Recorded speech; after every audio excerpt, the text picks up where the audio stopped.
In this video, let's talk about HTTP put. Now, first of all, the purpose of HTTP put is to update existing resources on the server. Again, let's jump into Visual Studio and let's perform the basic routing.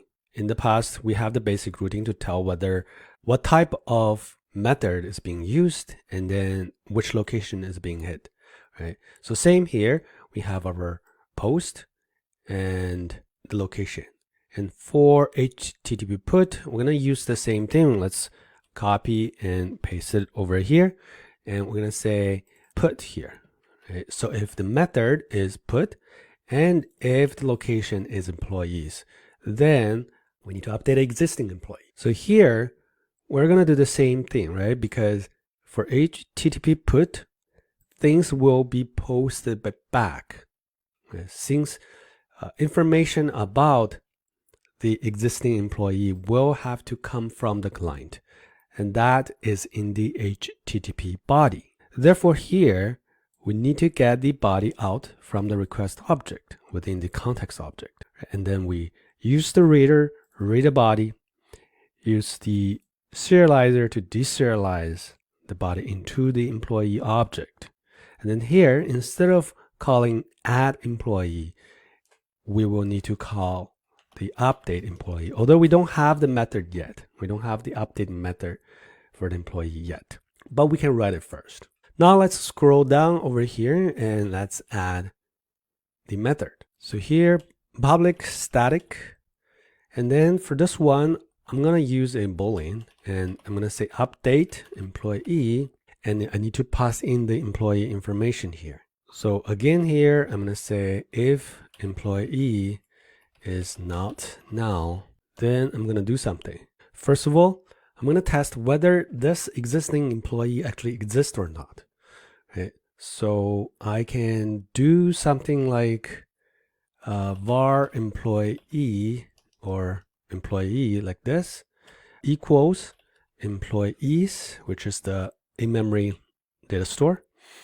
And I'm going to say first or default. I'm going to look for that based on the ID. Right? So this one equals employee.id. So if this one is not null, then I'm going to update it. I'm going to say employee.name equals employee.name. Right? emp.position equals employee.position, and employee, right? emp.salary equals employee.salary. You can use a mapper like an auto mapper, but we only have 3 different fields here. So I'm just manually mapping between them.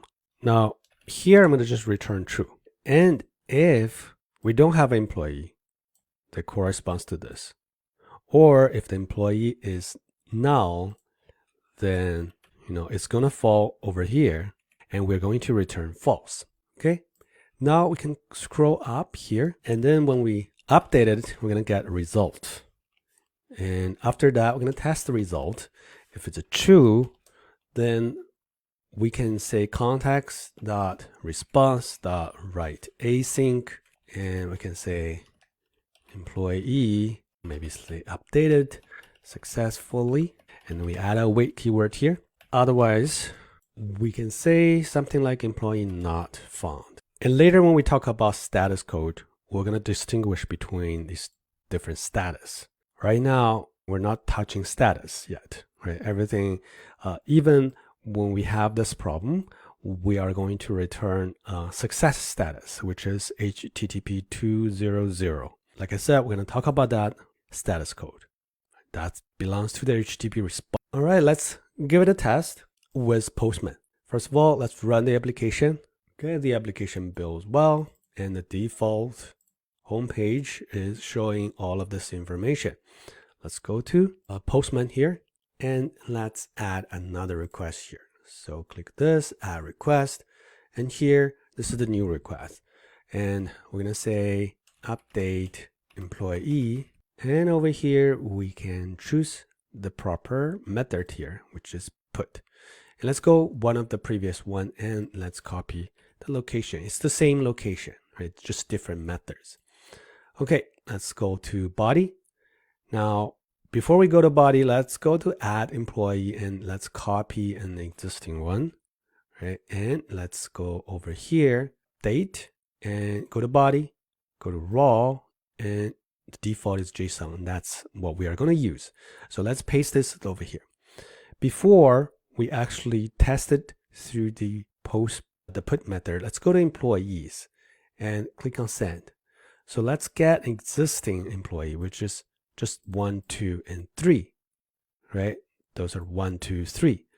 So in order to update one of them, let's say we're going to update the last one, right? So let's go to update employee. So we're going to change the ID to 3, and then the name is going to stay as Tom Anderson, software developer. This is 100K salary. All right. So let's click on this and try to see whether we are able to opt. All right, it says 200 OK, but it says employee not found. Well, it's because we have this ID 35. I wasn't changing this properly. So now let's change it to 3 and send again. Now it says employee updated successfully. And now let's go back to employees and click on send. Now we can see that the last one changed to Tom Anderson, software developer. We can also test it through the browser for the get. So you can see that the last one is updated to Tom Anderson. All right, that's everything I want to show you in this video for HTTP put. Again, our main focus is, first of all, the purpose of HTTP put is to update existing resources on the server. Secondly, we are using simple routing, okay? A combination between the method and the location. Okay, that's everything I want to show you in this video. If you have any questions, please let me know. If not, I will see you in the next one.